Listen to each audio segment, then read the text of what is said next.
Bakit kaya pag nakikita ka, araw ko'y gumaganda at laging masaya?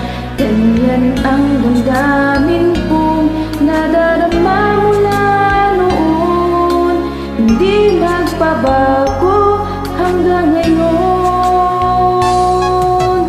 Bakit kaya pag nakausap ka, di nakakasawa ang iyong pagsalita? Tulad ng isang awiting kay gandang pakinggan, mula sa simula hanggang wakas.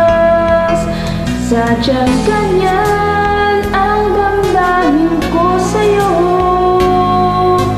mahirap maintindihan, subalit totoo kahit kailan sa buhay kong ito.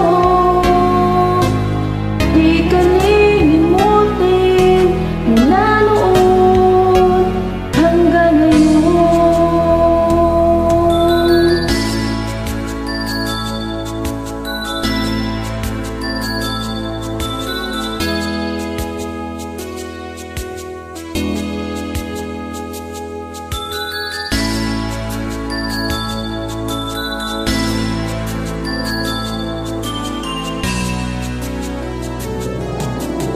Bakit kaya pag nakausap ka, di nakakasawa ang iyong pagsalita? Tulad ng isang